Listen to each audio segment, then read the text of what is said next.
Hello, সবাই কেমন আছো? আশা করি সবাই খুব ভালো আছো। তো দেখো আজকে সন্ধ্যাবেলার টিফিন বানাচ্ছি এখন। আর আজকে সন্ধ্যাবেলার টিফিনে আছে চিকেন পাস্তা। তো যাই হোক, তোমাদের সাথে একটা কথা শেয়ার করতে এলাম। তো দেখো ফেসবুক খুললেই কিন্তু সুমির মানে ছ্যাদ্যবাড়ি ব্লগ করে ভাইরাল সেই সুমি।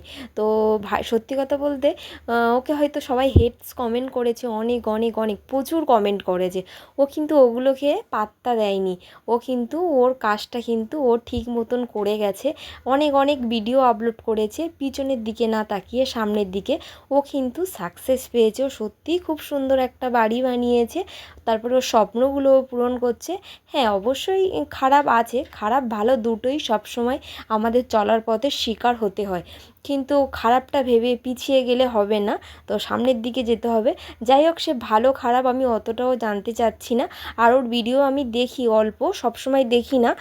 তো যাই হোক, ও কিন্তু খুব ভালো কিছু একটা করে দেখিয়েছে। তো সব মানুষ ওর দেখে শেখাও অনেক কিছু উচিত।